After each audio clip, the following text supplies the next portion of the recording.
Afinal de contas, vale a pena fazer seguro ou não? Se você já se perguntou isso, já ficou na dúvida, já ficou pensando se será que eu contrato esse tipo de seguro ou não, fica até o final porque esse vídeo certamente vai resolver as suas dúvidas. Se você ainda não me conhece, eu sou o Enéas e esse aqui é o canal Valorize.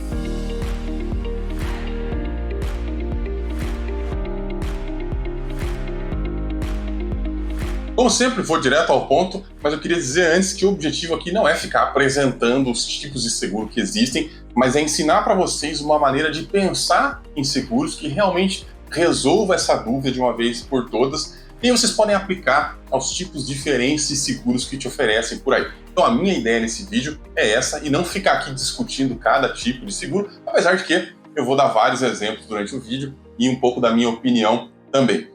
Aproveito para pedir que, se você não é inscrito, se inscreve aqui no canal, porque eu sempre trago algum conteúdo interessante na área de finanças e investimentos. Primeira coisa, o que é um seguro? É um contrato onde o segurador se compromete a pagar uma indenização para o segurado no caso de algum sinistro, né? Sinistro é o nome que a gente dá quando um risco realmente se materializa. Um exemplo que todo mundo conhece é o seguro de carro. O seguro de automóvel, ele vai te indenizar quando, por exemplo, alguém furtar o seu carro. Então, se o seu carro desapareceu, o seguro vai lá e fala: esse era um risco coberto, né? Virou um sinistro, e aí ele vai lá e te indeniza o valor que você contratou lá. Mas não é só veículos, tem seguro residencial, seguro de vida, seguro saúde, seguro de bens pessoais hoje em dia, né? De celular, de notebook.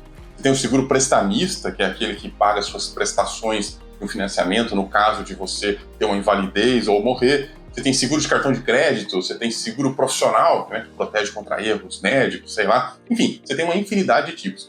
Mas o seguro sempre é isso. Você está pagando para alguém correr o risco com você. Ele vai te indenizar se acontecer alguma coisa ruim.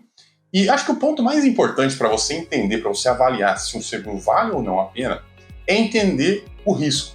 Quando você estuda risco, você vai entender que ele tem duas variáveis que são as mais importantes, que é o dano potencial e a probabilidade que tem de ele ocorrer. São duas variáveis. O que é o dano potencial? É o quanto você pode perder com aquilo. E o que é a probabilidade? É a chance daquilo acontecer. Então, por exemplo, quando você vai para o seu trabalho a pé, você corre o risco de tomar chuva. Vamos tentar avaliar esse risco. A probabilidade de tomar chuva é razoável, né? Aqui chove bastante, vamos supor que você mora em um lugar que chove bastante, então você tem lá 30% de chance de tomar chuva.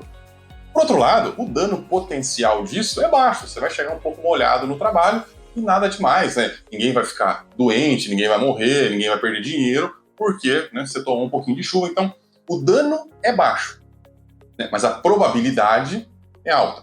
Acho que o inverso disso seria o jogo de roleta russa, né? Vamos supor que você aposta a roleta russa, se você ganhar, você ganha 1 milhão, se você perder, se você perder é óbvio, né? A roleta russa, você coloca uma bala no revólver, gira lá o negócio e dá um tiro na cabeça. E aí, se você justamente, se o revólver cair onde tem a bala, você morreu. Se o revólver não cair lá, você viveu. Então, se o revólver tiver lá, 5 balas, por exemplo, 7 balas, você tem lá 1/7 de chance de morrer e 6/7 de chance de ficar vivo, né? E ganhar um dinheirão.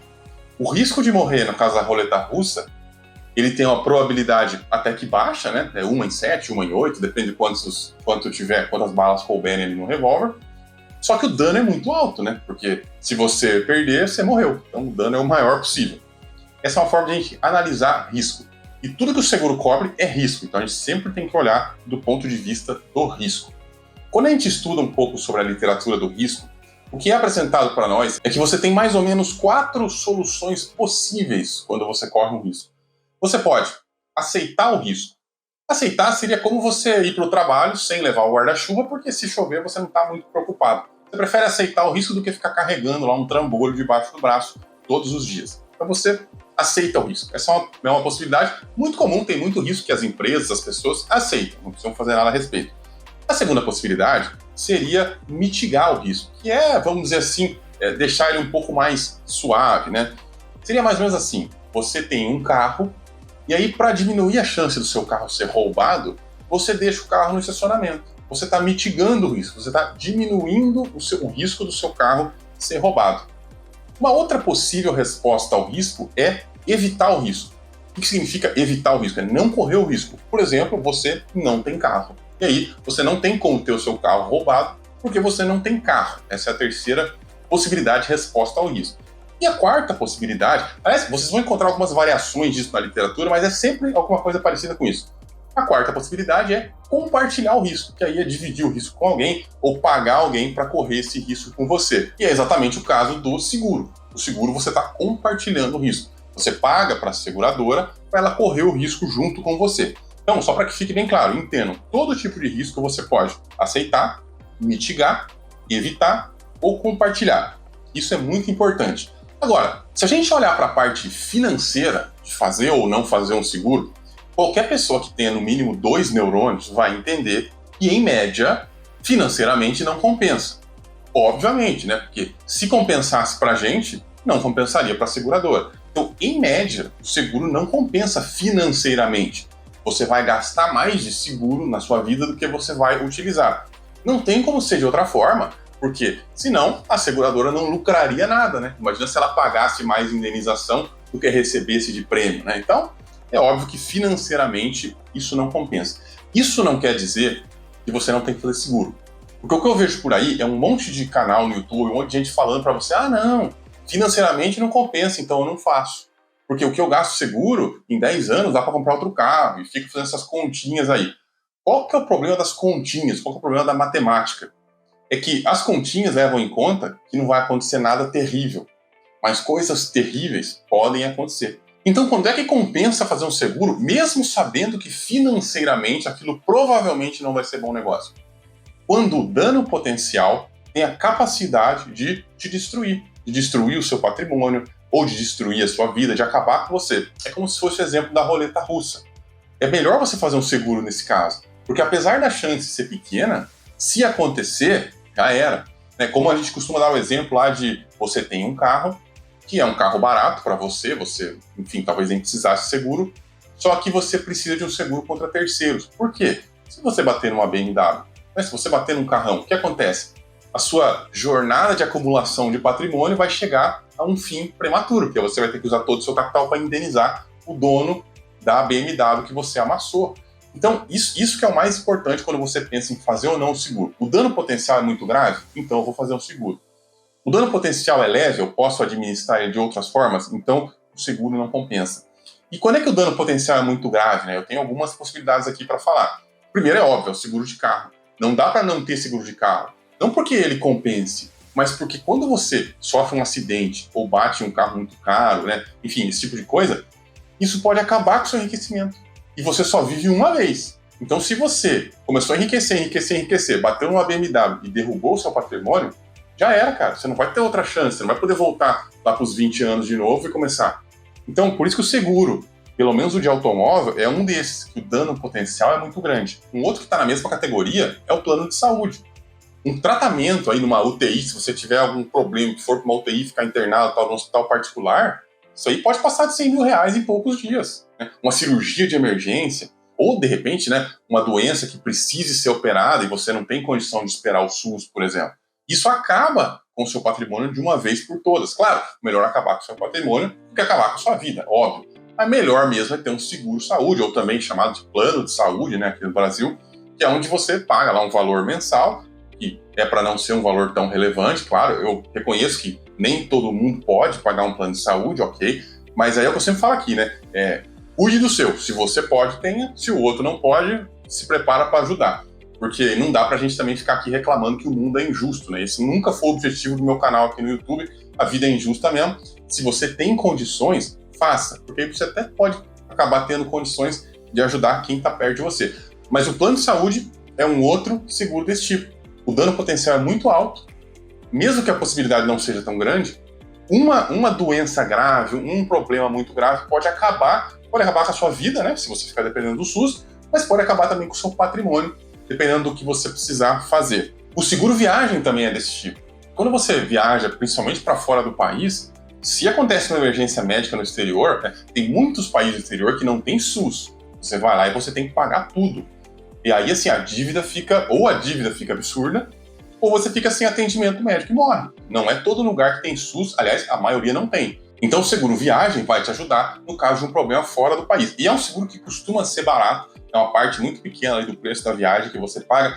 Até hoje em dia tem alguns cartões de crédito que oferecem seguro gratuitamente. Tem que ter muito cuidado, porque quando o seguro é gratuito, geralmente é por reembolso. Então, tudo bem, você vai receber depois. Então você precisa ter o dinheiro lá para gastar. E cifra de consultório médico, de hospital, fora do Brasil, né, principalmente em países de primeiro mundo, é astronômica. A gente sempre assusta, a gente sempre cai de costas.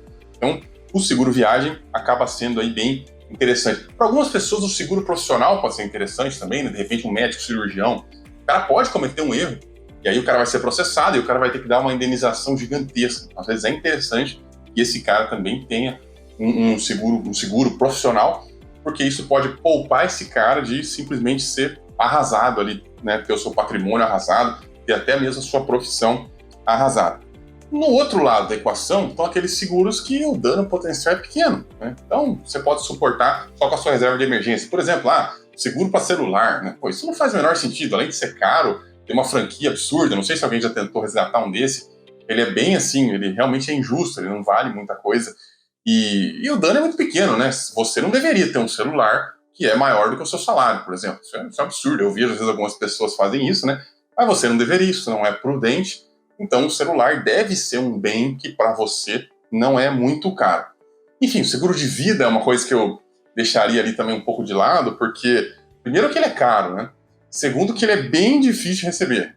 Quando, né, acontece algum evento aí, a pessoa morreu, e os herdeiros, os descendentes, sei lá, os beneficiários, vão tentar resgatar, sempre tem uma grande investigação, principalmente se o valor for alto, né? Muitas vezes acaba na justiça.